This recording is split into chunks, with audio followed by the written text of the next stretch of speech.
நடைமுறைப்படுத்தப்பட்ட இந்த மக்களவை பிரதிநிதிகளுக்குள்ள இந்த சம்பள விகிதாச்சாரம் வந்து இனியும் பாதிக்கப்பட்டிருக்கு. அந்த உணர்வுல தான் இது அரசியல், இது மக்கள் பிரதிநிதிகள் என்ற முறையில் பொதுவான கருத்துக்கு ஒன்று கூடுவதில் எந்த மாற்று கருத்தும் இல்லை.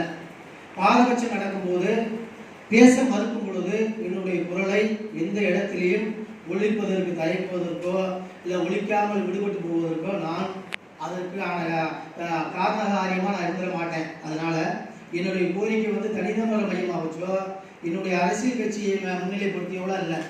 ஒட்டுமொத்த மாவட்ட கவுன்சிலருடைய நிர்வாகத்தினுடைய பாதிப்பு நம்மளுடைய உறுப்பினர் அவங்களுடைய கோரிக்கையை முன்வைக்கிறாங்க. இதுக்கு முன்னால கொடுத்தாங்க, ஏங்க கொடுக்கலன்றாங்க. ஒரு விஷயம், இது நகர்ப்புற வளர்ச்சித்துறையில இருந்து அறிவிச்ச உடனே அந்த ஜீவோ வந்தோடனே நான் தலைவருக்கு நான் சொன்னேன். கடந்த காலங்கள்ல அழைப்பு விடுக்கப்பட்டது, இந்த காலங்கள்ல அழைப்பு விடப்படாததுக்கு காரணம் என்னன்னு கேட்கறது அரசியலா நீங்க பார்க்க கூடாது. கடந்த காலங்கள்ல கொடுத்தாங்கல்ல, எப்படி கொடுத்தாங்க? இதே அதிகாரி தானே, இதே அரசாங்கம் தானே, கடந்த காலங்கள்ல கொடுத்தாங்கல்ல, இப்ப கொடுக்காததுக்கு என்ன காரணம் கேட்கறாங்க.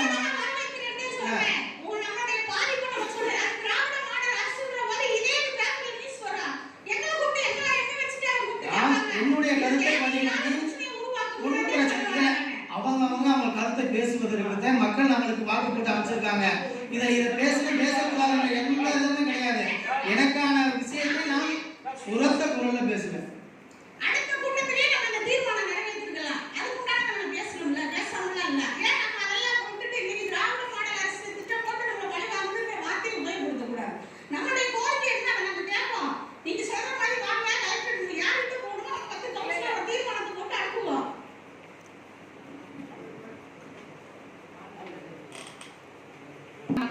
மற்ற மாவட்டங்கள்லையும் மாவட்ட ஊராட்சி உறுப்பினர்கள் தலைவர்கள்ட்ட பேசையில இதுக்கு ஒரு சிறப்பு தீர்மானம் அந்தந்த கூட்டம் நடக்கையில போட்டிருக்காங்க.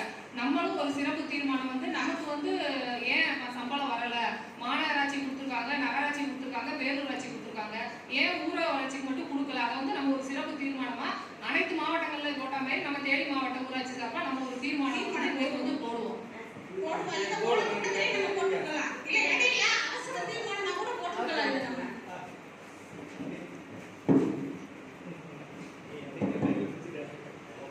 மாவட்ட ஊராட்சி தலைவர் அவர்களே, துணைத் தலைவர் அவர்களே, துறை செயலாளர் அவர்களே, மாவட்ட அனைத்து